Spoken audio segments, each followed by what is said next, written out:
Hey guys, what's good? So today I'm going to be breaking down a trade that I took on gold. It was roughly about a 1 to 6, 1 to 7 hour trade. This was a blessed trade, a quick trade in London. I was trying to set up the system at the same time, and so I managed to catch the trade as I was just in the trade. But before I show you guys that entry, let me quickly break down what I was actually seeing on the chart. I'm on a 1 hour time frame, and this high here, so you can see this high here, we trade through that high and then we start trading back into the range. The moment price trades back into the range, I'm going to be looking to jump into sells to potentially sell into my buy. The trade I'm looking at now is the sell. So I'm on the 1 hour time frame. At the very beginning, I was not looking at the 1 hour time frame imbalance. I was looking at a lower time frame imbalance, but you will see me adjust that just so you guys can see this, and I'm going to show you guys my targets and everything else. Here is that 1 hour imbalance. So from this kind of 6-week high, and that one's low, there's just a massive buy candle. So basically only buy side is being offered to the market, and so because of that, so that means there is inefficiencies in here. Sell side needs to be offered to the market, and so in other words, price needs to come back down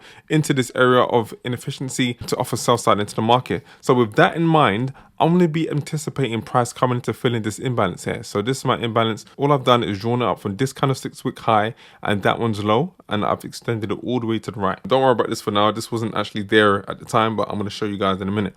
So now it's all about trying to find an entry. And with this imbalance, what I was looking at as well, just so you guys know, I've refined this imbalance to 50% of this imbalance over here. So this is where I refined it to. So in other words, this is where I wanted to take my sell to. This is where I wanted to take that trade to. But first, obviously, you have to find an entry, and so this is what I'm going to show you guys right now on here, and then I'm going to go ahead and replay it for you guys on the laptop. I am on the 1 minute time frame. This is where I catch all my entries. I don't catch entries on no other time frame. There might be maybe once in a blue moon I use the 5 minute time frame or something like that, but you hardly ever see me doing that. I might do that with a scalp every now and then, but hardly.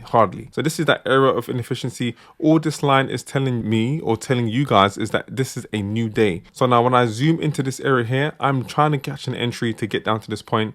As you guys saw, it did get down to this imbalance, but when I put it on replay mode and put it on the 1 hour time frame, it shows you a whole lot more than what I wanted to show you guys. So you've seen where I'm looking to target. So into this area, I do not need a full imbalance fill, but I am looking at 50%, at least 50%. If I zoom in now, what can you guys see? You're seeing that we made a low. We've ran these lows here. We've retraced up into this bearish order block, but this is not where I catch my entry. You can see this is about 7:13 in the morning. I wasn't actually trading. Well, I did open the charts at this time, but I never saw this entry at this time. One thing to know though is that after they traded into this bearish order block, what did they do? They went and crashed beneath that low. Just because price is trading beneath a low doesn't mean the move's going to end yet. That's one thing that I want you guys to know. And I know I'm going to get folks saying, oh, that's breakout trading, stuff like, no guys, it's not breakout trading. I'm not looking at anything to do with breakout trading. Basically, I'm referring to if you have a point of interest that's below that low, then expect price to follow through or to spill over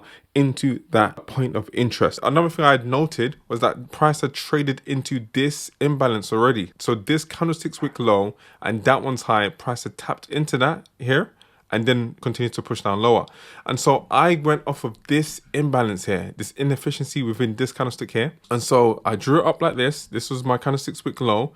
If I just zoom in, this kind of 6-week low and this one's high, I'm going to draw it from this low to this high, expand it out to the right. And when price traded up into this inefficiency, this is where I jumped in with a stop loss above this high. I didn't anticipate price getting above here because we had already traded into this inefficiency. And so this is where I entered. And just to show you guys this now, I'm going to go ahead now and play the video of me in the trade at this time. I think I probably catch it when price is like this, because like I said, I was trying to set up contagion, I'm trying to get the systems all ready at the same time, and things were moving pretty fast. And so contagion takes some time to boot up sometimes. And so this is why I wasn't able to catch it from the very beginning. But I'm going to go ahead and play that video for you right now. In the video, you also see me targeting, look, I can't even remember the imbalance I was targeting at the time. I think I was targeting this imbalance over here. This kind of this imbalance right here. But then I refined it to this 1 hour imbalance. There we go, this 1 hour imbalance, this 1 hour imbalance. And just a quick side note, I am doing a raffle, folks. I'm doing a multiple prize draw. You can get lifetime mentorship and get access to my scalping course. And by the way, this most likely will be the only multiple prize draw that I do. So once it's gone, it's gone. All you have to do is hit the link at the top of my description and check out the details on how to get involved. Okay, guys, so right now I am trading gold. This is just a quick trade on the London session. It should be a quick move. So basically, just to show you guys real quick, I'm going to go to the 50-minute time frame and show you guys what I'm looking at. You see this imbalance to the left over here and this down close candle. This is where I'm expecting price to come in and fill in right now. So I'm just going to go ahead and mark it up on the, I think, the 5-minute time frame. I am on my laptop at the moment, so this is why probably it sounds a bit stuffy. So this is what I'm looking at price or gold getting into. So this is where I'm looking at price getting down into, and we've also got this down close candle here, which is also going to act as a draw on price. So let's quickly go mark that up. So guys, this is what we're looking at the moment. I'm going to go ahead and show you guys my entry in a bit, but first I'm going to transition to my computer and then I'm going to break down my entry for you guys. All right, family, so I'm on my computer now, so the mic should be a lot clearer. So anyway, guys, this is the imbalance that I wanted price to get into. Although yes, I do understand I wanted the full thing, but re-looking at this on the 1 hour time frame, I literally just wanted to get to roughly about 50% of this imbalance here on the 1 hour time frame.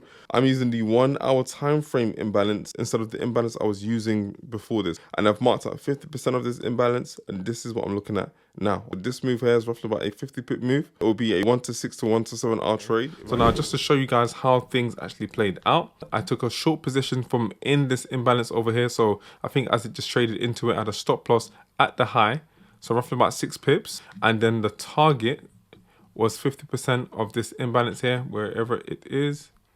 There is, I believe this is the 50%. Let me just make sure, yeah, that's 50%. And so it was roughly about a 50 pip move. This would have been like a 1 to 6.5 or 1 to a 7 hour trade. I entered somewhere within this imbalance with a stop loss above the high. So now I'm going to go ahead and play out what happened. Let's go ahead and hit the play button. I am on a 1 minute time frame, so it's going to take a little bit of time. Okay, you can see it comes back to my entry here. It comes back to my entry, as you guys can see. But this is the importance, once again, of not moving your stop loss so early. When you move your stop loss real early, this is when you get stopped out early. I know you guys have been there before. You want it to drop or you want it to rise. Whenever you see this big push down lower, you get really excited and then you move your stop to break even, just to protect your capital or to stop you from losing anything after this excitement. But just always bear in mind, if it's not reached its ultimate agenda, if it's not run out any kind of liquidity yet, then guys, you're moving your stop loss way too early. And so this is why I'm patient and I just basically wait for price to get down to a place where it's run out liquidity and I don't anticipate it getting back to my entry. Cool. Hit play. So once again, it's coming back higher again. So once people saw this get taken out, they might have moved their stop loss to above this high over here. They would have been taken out here and then price would have dropped.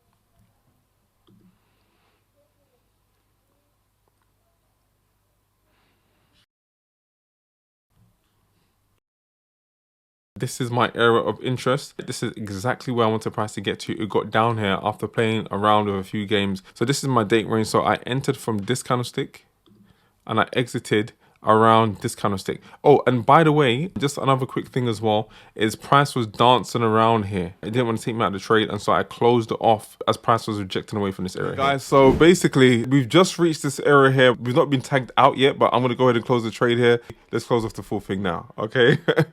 Guys, you closed it. That's my London trading done on gold. You can see where we entered, how they mucked around, and you know where we closed it here. So anyway, altogether, this took me roughly about 1 hour and 5 minutes. Some people consider that a scalp, but it was a beautiful trade, wonderful trade. And now I'm going to show you guys my executions. So here are my executions. I entered on this candlestick here when price traded into this area of inefficiency, and I closed off the trade right here when price was rejecting away a little bit.